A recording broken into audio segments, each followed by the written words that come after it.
So this is what van life's really about. Staying in town centres, in car parks. It doesn't get any better. Right next to a supermarket with a noisy skate park behind us. But hey, that was all right. The kids left eventually. Despite this being a car park, it is super close to the Guardia Civil, so very, very safe. There's a little dog park across the road. There's bins all around the area. There's even a little water point just down there. And where are we heading off to today, Stevie? Beach. We're heading to the beach. So we're travelling down to a place called Gandia, which is just below Valencia. We are continuing our travel down to Javier because that is where this little man has got his vet appointment for the tita test on Tuesday. The tita test is what he needs to have in order to be able to get the ferry over to Morocco. But for now, let's get this show on the road. Adios, amigos.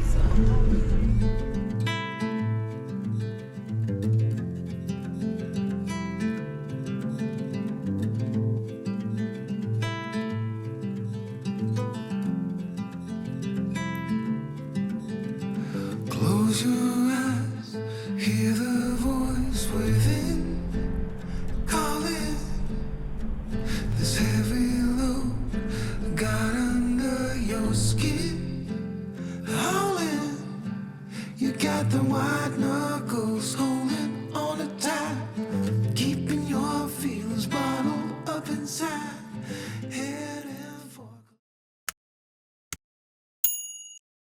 So you've got a few amenities down here at the beach, which is always very gratefully received. There are bins, there's recycling and general waste bins. It has some showers, spectacular, especially when you live in a van that doesn't have a shower, although we don't mind about that. Good morning and welcome to the beach. We are currently parked up quite literally on the beach here in Gandia down in southeast Spain. We are, I was going to say slowly, but we're not really. We're making our way down to Javier, ready for Lucky's vet appointment on Tuesday. Today is Sunday. We're only about 45 minutes from Javier, so I think the plan is to push off today, drive a little bit closer down to there, and just hang out for a little bit more down there. So, as some of you may know, we had a really bad issue and lost all of our travel footage. So that was the travel footage from leaving the UK, hot-footing it through France and over into Spain. Unfortunately, yesterday we encountered another slight issue. When I say slight issue, this one is a slightly bigger one. How do I say this? Our laptop has kind of gone kaput. Now, I might be smiling, I might be sort of laughing. I don't find it funny in any way, but there isn't a lot we can do at the moment. It happened yesterday on a Saturday, today's Sunday. Nothing's open, not a lot we can do. I have found us an English-speaking PC repair place in Javier. So with that in mind, the plan is that we're going to head off from here today and head down into Javier, or at least towards Javier, so that we can be there for the PC repair place, ready for when it opens at 9:30 tomorrow. Hopefully they're either going to repair the laptop or we will have to look at getting a new one, but we will cross that bridge when we come to it.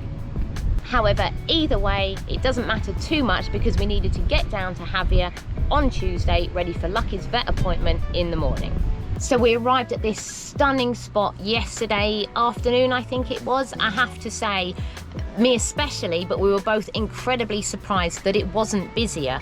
Admittedly, it is further away from the town of Gandia, so therefore away from sort of shop, a lot of services, etc. There were a few other vans here last night, and there were a few cars coming and going throughout the day. It was a little bit noisy. I think there's a club nearby until maybe about midnight, but not so close that it gave us a disturbing night. But it's a fantastic spot. Honestly, it is just so beautiful. The weather has been incredible. As you can see, I'm in a bikini, I know. Steve is just off taking Lucky for a walk. When I say walk, the lad has been up begging us to get back in the sea from pretty much the moment he woke up, but we enjoyed a gorgeous swim in the sea yesterday. But this place is a proper wow factor. Somewhere down there on that little beach are Stevie and Lucky.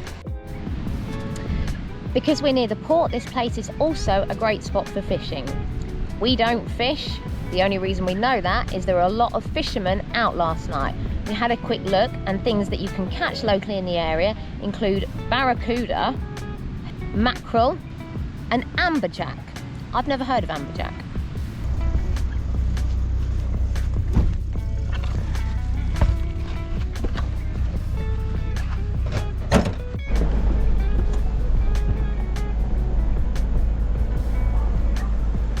Right, so if any of you follow our shorts, you'll know that our laptop crashed the other day. So basically, we've had it into a shop and they've done a diagnostics on us. Basically, what we had to do is we had to scrap the old laptop because the motherboard had burnt out without going through the massive expense of getting a motherboard imported, tested, fitted to the new laptop, so on and so on. It seemed more cost effective to get a new laptop, basically.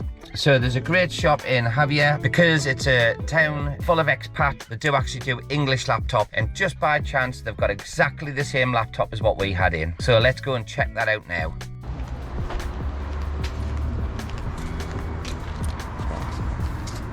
So that was PC Highway, guys. So if you're ever stuck or you need any PC related issues sorted whilst you're traveling this way in Spain, we would highly recommend it, because these have totally sorted us out. Their English is phenomenal. They speak German and they speak Spanish. You can contact them on WhatsApp, email. They will contact you back out of hours. They are just phenomenal, and they are currently sorting out our laptop, transferring data over onto the new one that we've had to buy. They do English laptops. They do all sorts of technological. If you've got a technological need, they'll have it. They'll be able to sort it, and if not, they'll be able to get it in for you. So yeah, big shout out to Ali and Heidi. Thank you so much for thanks again for sorting this out for us. Right guys, now the laptop's getting sorted, next up on the list today is to get Lucky into the vet and get him sorted with his tita test ready for Morocco. Because for those of you that know, or for those of you that don't, in order to get over to Morocco, Lucky needs to get this test, and it's sort of, the first step in order to get him onto that ferry. So let's go get this done. Right guys, now that we've got this beautiful boy sorted with his tita test ready for Morocco, we thought we'd tell you a little bit about why we chose this vet here behind us. So, the reason that we chose Javier is because my family has quite a long history with the place, and what that means is that I know a little bit about it. It has a huge British expat community, and because of that I know that there's a lot of English speaking places in the town. So whilst I know Javier, to be honest, I didn't know anything about any vets, which vet we wanted to choose. So I did my normal thing, I went on Google, found 3 vets that I liked the sound of, that I knew spoke English, and to be honest, I just sent them an email. And then to be perfectly honest, I just waited for the first vet to get back to me. And this place here was the first place that got back to us. I'd sent them an email including as much information as I could, but I still got a lovely call from one of the vets here. He was a fantastic guy. He was German, living in Spain, and spoke perfect English. So I had a lovely conversation with him. We sorted all of the details out. Lucky, for those of you that know, already has an EU pet passport. So when I was chatting on the phone with the vet, he did say at that point that it would take about 7 to 10 days for the results to come back. In all honesty, with the information that I'd read, we'd earmarked about 4 weeks, so that was absolutely fine. When we got here, he did then update it and say it was about 14 days, just so that you guys know. Right, 2 things that you need to remember when you come along to your appointment. Firstly, don't forget to bring your pet's pet passport. Secondly, don't forget to bring your own passport. Now that was something that we've got to do, but it didn't matter. The vet was super kind about it. He let us sort everything out, and then we just popped off, came back, and it was not a problem. So when you arrive, just be prepared to do some paperwork. That's information that you'll have to give them, and then also the vet will need to fill quite a lot of paperwork in for you. But to be fair, these guys are spot on. It's clearly something they do a lot of, and there were absolutely no issues with anything that they needed to fill in. Anyway, after that, it was time for us to actually go through and for Lucky to get the blood work done. And that's what the tita test is. The vet has to take blood to then send off to an EU approved lab, of which there aren't many, to be fair, but these guys, as I say, knew exactly what they're doing. And then that was that. That was Lucky's tita test all sorted out. Now, after that, we get to the cost. How much did it cost? This one was probably a little bit more on the expensive side. It was over 200 euros, and I know from reading it, you can get cheaper, but for us, for our own peace of mind, for the fact that we know Javier and know that they're super great with their English speaking, that's, I guess, what is referred to as the ADHD tax. So it makes it nice and easy for us. So now it's the waiting period.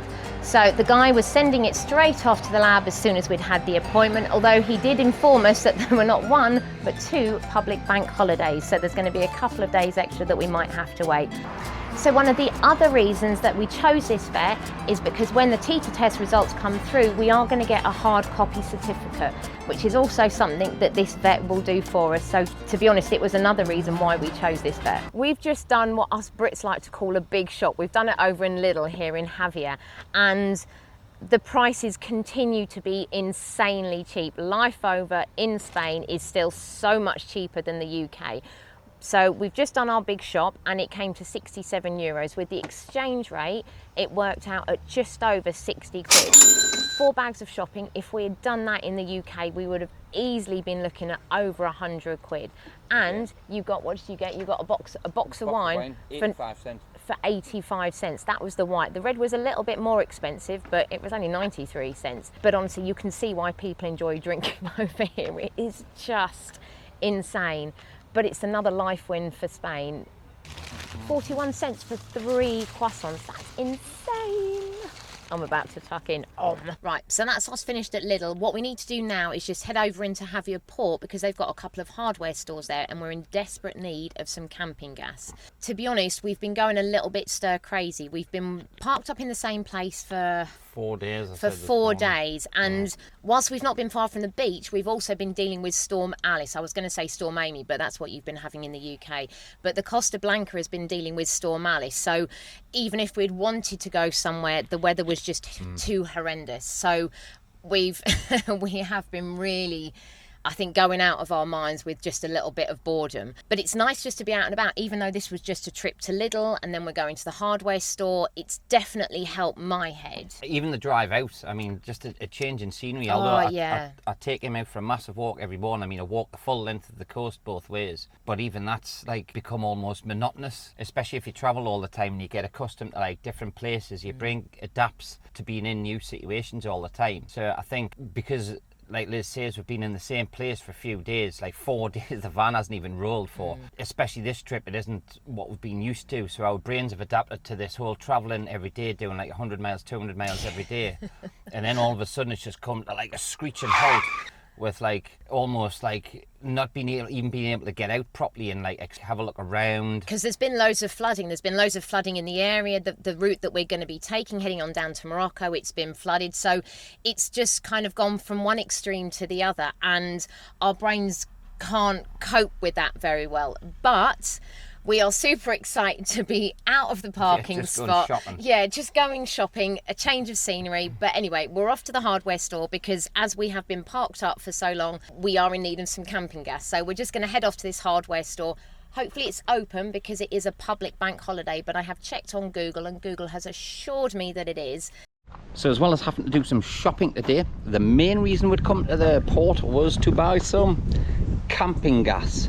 Yes, our full cooking system runs on this little bad boy. As you won't see, and as you don't know, I stuck a 2000 watt inverter in while we're back in the UK. So while we're down in Morocco and we've got lots of sun, that'll give us the ability to cook with solar. We've already tried it out the other day when we were in the town centre. If any of you follow our shorts, you will know that. But you who don't, well, we'll cook on electricity as well as the camping gas. Sorted. So I've just been reminded they haven't filled you in on the hardware store. So there is a good hardware store down here. That's why we drove down here to get the camping gas, because we were here the other day and we already knew that there was one. So yes, we're here, camping gas. There's also a few other things here. Auto shop, I'm presuming it'll stock things that auto shops do stock, and if they don't stock it, they'll probably be able to order it in for you. I don't know that, so don't take my word on that. I just know there's a good auto shop here. But like the rest of Javier, it seems to be delivered anyway on the way of being able to get things sorted. As you know, we were able to get our laptop sorted. We've been able to do other things to just relax and get stuck in a storm, which is really good.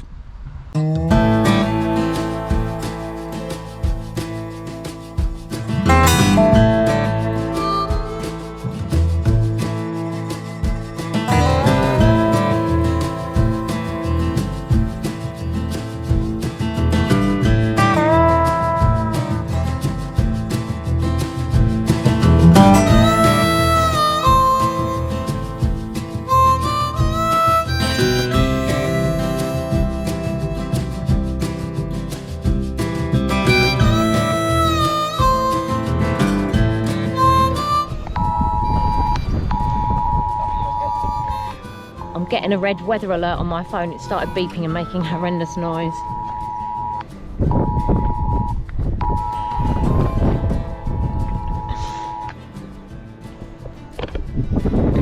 I don't know how well you'll have been able to see what was just on my phone, but it was a flooding risk and a red alert for the area of Valencia and Alicante, which is sort of where we are. As you can see, the storm's rolling in. Storm Alice has been battering this coastline for quite a few days now. It's pretty intense, but it looks amazing.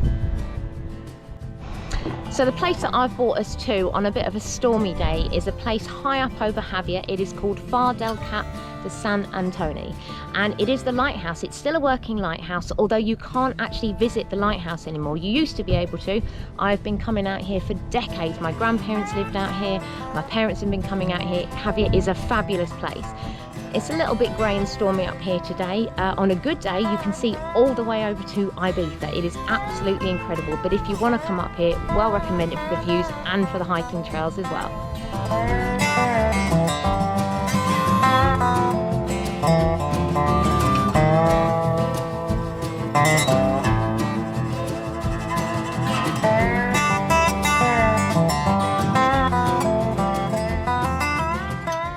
Right, so today's the day, guys. We had the call from the vet. Lucky's tita test has come back. Everything is a-okay. We're just off to see him. They've got the hard copy for us. They need to fill in all the information into his EU pet passport, and then he is on his way with us to Morocco. But for now, the day doesn't stop, and we've got some van jobs to crack on with.